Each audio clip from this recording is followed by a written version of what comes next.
여호수아서 18장 말씀부터 아직 요단 서편 땅, 가나안 땅을 분배받지 않은 일곱 지파에 대한 기업 분배에 대한 말씀을 저희가 보고 있습니다. 어제는 그 첫 번째로 베냐민 지파의 기업 분배에 대하여서 살펴보았습니다. 오늘은 그 나머지 지파 중에 시므온 지파, 스불론 지파, 이사갈 지파의 기업이 어디인가에 대하여서 살펴볼 것입니다. 먼저 1절 말씀을 보게 되면 둘째로 시므온 곧 시므온 자손의 지파를 위하여 그들의 가족대로 제비를 뽑았으니 라고 말씀하고 있습니다. 시므온은 야곱의 셋째 아들로 레아에게서 태어난 그러한 아들입니다. 시므온 지파는 그런데 기업을 독립적으로 받은 것이 아니라 오늘 저희가 1절 뒷부분 하반절에 보면 그들의 기업은 유다 자손의 기업 중에서라 라고 기록이 되어 있습니다. 결국 시므온 지파는 독립적인 어떠한 땅을 제비 뽑았다기보다는 유다 자손의 기업 중에서 이들은 받게 되어졌습니다. 왜 그렇게 그들이 그 유다 자손의 땅에서 기업을 받았습니까? 9절 말씀에서는 또한 이렇게 말씀하고 있습니다. 이는 유다 자손의 분깃이 자기들에게 너무 많으므로 시므온 자손이 자기의 기업을 그들의 기업 중에서 받음이었더라. 유다 자손 같은 경우에는 그 이스라엘 가나안 서편의 그러한 땅을 분배받은 그러한 땅을 보게 되면 유다 자손이 거의 땅의 3분의 1을 차지하게 됩니다. 예루살렘 밑에 쪽으로 해서 모든 땅이 다 그러한 유다 자손에게 속하였던 땅이었었고요. 또 3분의 1의 땅은 요셉 자손 에브라임과 므낫세에게 그 땅이 돌아가고 나머지 3분의 1을 가지고 그 기업을 받다 보니까 어제 베냐민 지파 같은 경우에는 에브라임 그 유다 자손과 또한 요셉 자손의 가운데 그런 경계선에 완충지대에 기업을 받았고 이 두 번째 시므온 자손 같은 경우에는 유다 자손 한 지파가 얻기에는 굉장히 넓은 땅이었었기 때문에 유다 자손의 밑에 지방 이 부엘세바를 중심으로 오늘 2절 말씀에 보면 부엘세바라고 나와 있는데 부엘세바를 중심으로 한 그러한 네게부 지역을 이 시므온 지파가 기업으로 받게 되어졌습니다. 유다 지파가 인구에 비해 많은 땅을 받았기 때문에 이 시므온 지파가 그곳에 들어간 이유도 있지만 또 한편으로는 시므온 지파의 인구가 가장 적었기 때문에 시므온 지파가 그곳에 유다 지파의 그러한 땅을 얻은 것이었습니다. 그런데 이 시므온 지파는 사실 인구가 원래 그렇게 적은 지파는 아니었습니다. 민수기 말씀에 보게 되면 이 출애굽을 하고 나서 이스라엘 백성들의 인구 조사를 두 번을 행하게 되는데 첫 번째는 출애굽을 하고 난 직후에 가나안 땅을 들어가기 전에 인구 조사를 하는데 그때 했던 그러한 인구조사의 이유는 무엇 때문입니까? 가나안 땅을 점령하러 바로 들어가기 위하여서 그 군인이 얼마나 있는지 그것을 확인하는 거였었죠. 그런데 그 땅을 하나님이 약속하셨음에도 불구하고 이스라엘 백성들은 어떻게 합니까? 정탐하고 들어와서 하나님이 그 주신 땅을 악평하면서 들어가기를 거부하였죠. 그래서 40년 동안 광야 생활을 하였고 갈렙과 여호수아를 제외한 그 나머지 사람들은 다 광야에서 죽었습니다. 그래서 40년의 그러한 시간이 지난 후에 다시 가나안 땅에 들어가기 위하여서 인구조사가 필요하였습니다. 그런데 이렇게 인구조사를 할 때 그나마 대부분의 지파는 그 광야에 40년의 생활이 있었음에도 불구하고 그들의 인구가 대부분 유지하거나 조금씩 늘거나 하나님의 그러한 인도하심 속에 그러한 것들을 유지하였었는데 유독 인구가 많이 줄어든 그 사람의 수가 많이 줄어든 한 지파가 있었습니다. 그 지파가 바로 이 시므온 지파입니다. 민수기 1장 23절 말씀을 보게 되면 시므온 첫 번째 그 인구조사 때 시므온 지파에서 계수된 자는 59,300명이었더라 라고 기록이 되어 있습니다. 그런데 이 두 번째 인구조사 민수기 26장 14절 말씀에 보게 되면 이들의 그러한 수에 대하여서 이는 시므온의 종족들이니 계수된 자가 22,200명이었더라 라고 기록이 되어 있습니다. 어떻습니까? 반 이상이 확 줄어들었죠. 3만 명 이상이 줄어들었습니다. 그런데 왜 이렇게 시므온 지파의 인구가 이렇게 줄어들었느냐? 명확하게 성경에서 그것을 이야기하지는 않지만 바로 앞부분에 어떤 사건이 있냐면 민수기 25장 말씀을 보게 되면 거짓 선지자 발람의 꾀으로 연병으로 죽은 자가 2만 4천 명이었더라라고 기록이 되어 있습니다. 모압 여인들과 음행함으로 하나님께 심판을 받아 죽은 사람이 2만 4천 명이었다라는 것이죠. 그런데 이 대부분의 그러한 사람들이 시므온 지파로 추측이 됩니다. 왜냐하면 민수기 25장 14절 말씀을 보게 되면 이 죽임을 당하여서 이스라엘 백성들이 연병으로 이렇게 죽임을 당하였을 때 어떤 일이 벌어지게 되냐면 미디안 여인과 함께 죽임을 당한 그 사람, 그 미디안 여인을 그 모든 사람이 슬퍼하고 있을 때 그 자신의 집으로 데려갔던 그러한 사람이 누구냐면 이 시므온 지파의 시므인데 그는 이 시므온 지파의 족장이었습니다. 가문 중에 한 지도자라고 기록이 되어 있죠. 결국 이 시므온 지파의 그 족장까지 이 음행에 앞장섰던 것을 보게 되면 연병으로 죽어갔던 그러한 대부분의 사람들이 시므온 지파라는 것을 우리에게 추측하게 합니다. 결국 이 죄에 참혹한 결과가 무엇인가라는 것을 우리에게 알려주죠. 그런데 이 시므온 지파 같은 경우에 이것뿐만 아니라 그들의 잘못이 성경에 한 군데 더 기록이 되어 있습니다. 그것은 창세기 34장 말씀을 보게 되면 시므온의 여동생이었던 디나가 세겜의 추장 세겜에게 나쁜 일을 당하였을 때 그들을 속이면서 세겜 사람들에게 할례를 행하면 자신의 동생 디나를 주고 우리가 그들이 세겜 사람들과 하나가 되겠다라고 거짓말을 하게 됩니다. 그런데 이렇게 할례를 받게 하고 나서 행한 것이 무엇이었습니까? 세겜 사람들을 다 몰살하죠. 이것이 얼마나 야곱에게 힘든 일이었는지 야곱은 자신의 마지막 유언에서 이 일을 주도하였던 레위와 시므온에 대하여서 창세기 49장 말씀에서 이렇게 예언하고 있습니다. 창세기 49장 말씀을 보게 되면 이러한 말씀이 있죠. 창세기 49장 5절과 6절, 7절의 말씀인데 야곱은 그 아들들에 대하여서 이렇게 유언하며 예언합니다. 시므온과 레위는 형제요 그들의 칼은 폭력의 도구로다. 내 호나 그들의 모의에 상관하지 말지어다. 내 영광아 그들의 집회에 참여하지 말지어다. 그들이 그들의 분노대로 사람을 죽이고 그들의 혈기대로 소의 발목 힘줄을 끊었음이로다. 그 노여움이 혹독하니 저주를 받을 것이요 분기가 맹렬하니 저주를 받을 것이라. 내가 그들을 야곱 중에서 나누며 이스라엘 중에서 흩으리로다. 야곱이 이렇게 시므온과 레위에 대하여서 저주까지 하면서 분노하였던 이유는 다른 것이 아닙니다. 이 시대에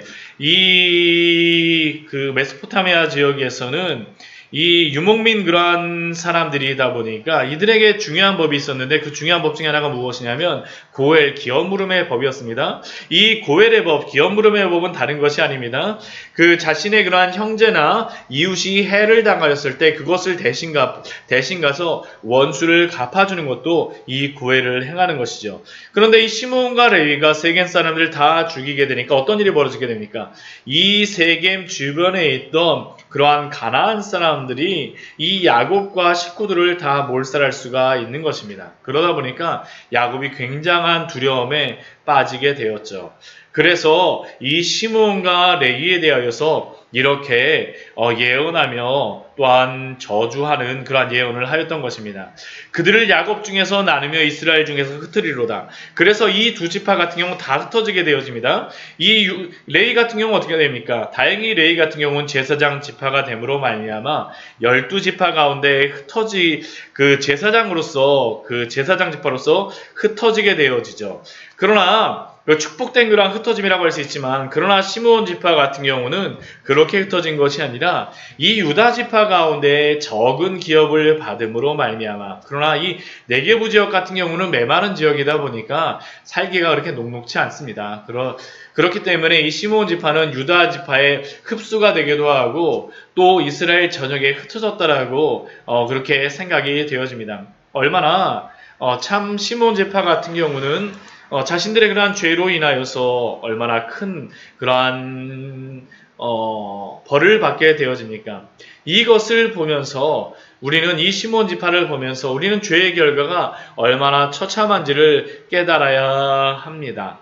또한 이 시몬 지파를 이어서 그 다음에 나오는 그러한 지파는 이 세 번째로 스불론 자손의 그러한 땅의 기업에 대해서 10절 이후에서 말씀하고 있습니다. 이 스불론 그 자손의 그러한 땅은 어디냐 하면 저희가 지도를 보게 되면 이 스불론 같은 경우에는 아셀과 므낫세와 또한 이사갈 또한 납달리에 이렇게 둘러싸인 그러한 땅이라고 할 수 있습니다.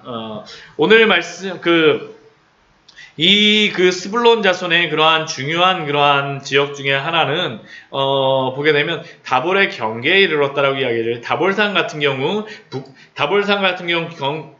다볼산을 경계로 이 북쪽 지역에 있었고요. 또한 이 가드에벨 13절 말씀에 보게 되면 가드에벨 땅이 나오는데 이 가드에벨 땅은 선지자 요나의 그러한 땅이었었죠. 이 스불론 같은 경우 야곱이 또한 이 스불론을 향하여서도 또한 예언의 말씀을 유언으로서 줍니다. 이것도 창세기 49장 말씀에 나와 있는데 창세기 49장 13절 말씀에 보면 이렇게 말씀하고 있죠.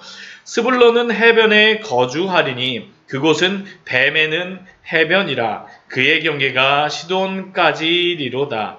스불론은 해변에 거주한다라고 야곱은 이야기하지만 실제로 스불론이 해변에 거주하는 그런 땅을 얻지는 못합니다. 그러나 이 스불론 땅을 잘 살펴보게 되면 어디에 위치하고 있냐 하면 이 지중해와 또한 갈릴리 그러한 바다 가운데 있다 보니까 이 스불론 같은 경우에는 이 그 두 장소를 왔다 갔다 하는 그러한 것으로부터 많은 풍성함을 누렸으리라고 생각이 되어집니다.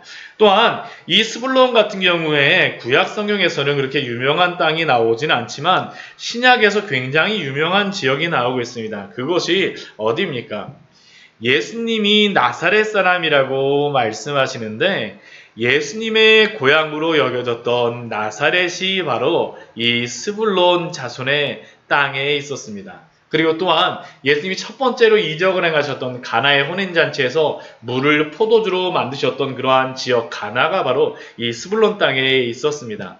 결국 이 스불론 땅에서 나셨던 예수 그리스도가 갈릴리 해변에서 다니시면서 복음을 전하셨던 것이죠. 예수님께서 갈릴리 해변에 거주하시면서 복음의 그러한 전초기지로서 삼아서 이스라엘 전역에 가나안 전역에 복음을 전하셨던 것입니다. 그렇다 그러면 이 스불론 자손도 야곱의 유언을 따라 이루어졌다라고 그 기업을 얻었다라고 볼 수가 있을 것 같습니다.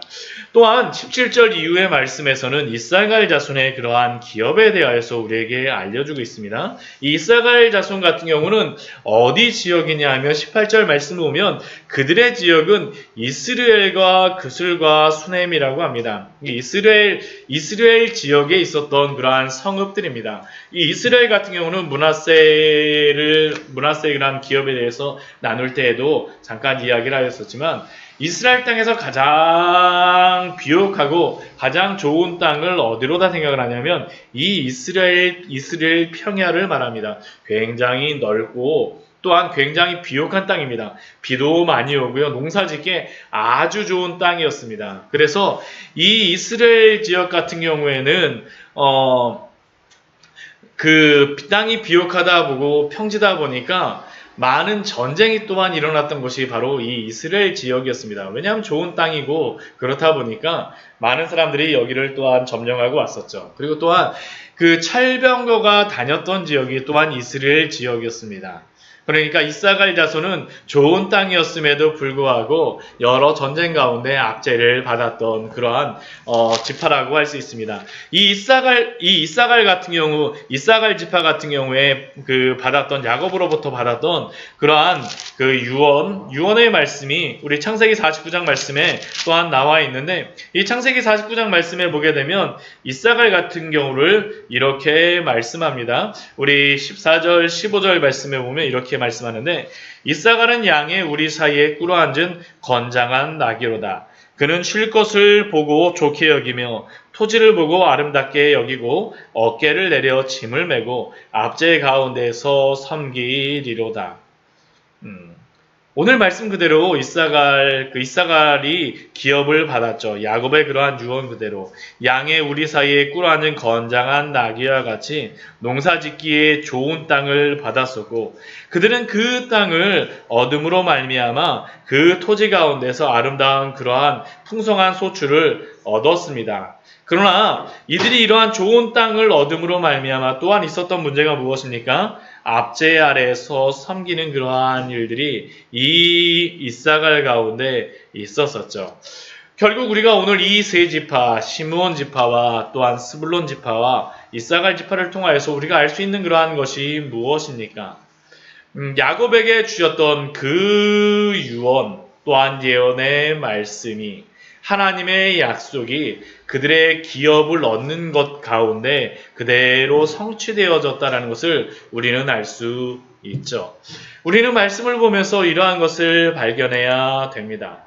왜냐하면 세상의 모든 일들은 우리가 생각하기에 세상 사람들은 우연하게 벌어지고 아니면 힘의 역학관계에 따라서 여러 가지 일들이 벌어진다라고 이야기하지만 그러나 성경은 그렇게 말하지 않습니다. 성경은 세상에 벌어지는 그러한 모든 일들은 하나님이 창조하신 창조한 그러한 모든 세계 속에 하나님의 섭리와 하나님의 통치가 드러난다라는 겁니다.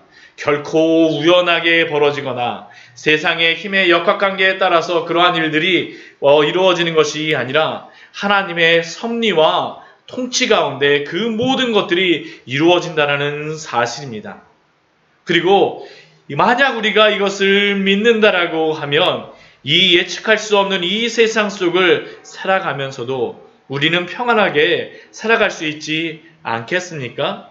왜냐하면 하나님이 택하신 그 자녀들에게 주신 그 약속들과 같이 그 약속에 따라서 반드시 이루시고 통치하실 것이기 때문입니다. 그렇게 우리는 이 하나님을 바라보며 믿음으로 살아가야 됩니다. 오늘 저희가 불렀던 그러한 새벽에 불렀던 그러한 찬송이 484장이었었는데 제가 어제 이 찬양을 보면서 부르고 기도를 하면서 얼마나 은혜를 받았는지 모릅니다. 내 마음에 주여 소망되소서. 주 없이 모든 일 헛되어라. 우리는 이 세상의 모든 것들, 많은 소망들이 있지만 그러나 주 없는 그러한 모든 얻어진 것들, 주 없이 얻는 그러한 모든 기업들은 무엇입니까? 다 헛된 것입니다. 우리 3절 말씀에 보면 또 이렇게 말씀하죠. 세상의 영광 나 안 보여도 언제나 주님은 나의 기업. 하나님이 우리의 기업이 되어주시는 겁니다. 이 시므온 지파와 스불론 지파와 또한 이사갈 지파가 작은 땅을 받았고 어떻게 보면 다른 그러한 지파의 격가지로서 또한 땅을 얻기도 하고 좋은 땅을 받았지만 또한 그것이 압제하는 땅이었으나 그러나 하나님이 함께 하신다라고 생각하는 그 곳은 바로 그것이 천국이 아니겠습니까? 아무리 많은 기업 이 세상에서 얻는다 할지라도 주 없는 그러한 기업은 다 헛된 것이며 세상의 영광을 다 얻는다 할지라도 주님이 나의 기업이 되어주시지 않으면 그것은 다 헛된 일이 아니겠습니까? 세상의 영광이 보이지 않는다 할지라도 언제나 주님이 우리의 기업이 되어지는 줄 믿으시기 바랍니다. 이것을 믿어야지만 우리의 기업이 참된 축복이 되어집니다. 우리의 기업 가운데 참된 평안을 누릴 수가 있습니다. 오늘 우리에게 주신 이 하루 가운데에서 또한 우리에게 주신 오늘 하루의 삶 속에서 오직 하나님을 나의 기업으로 삼음으로 말미암아 오직 예수 그리스도가 나의 주인이 되어 주심으로 말미암아 그 안에 주님이 주신 그 모든 기업을 누리는 귀한 성도님들 되시기를 축원합니다. 같이 기도하도록 하겠습니다.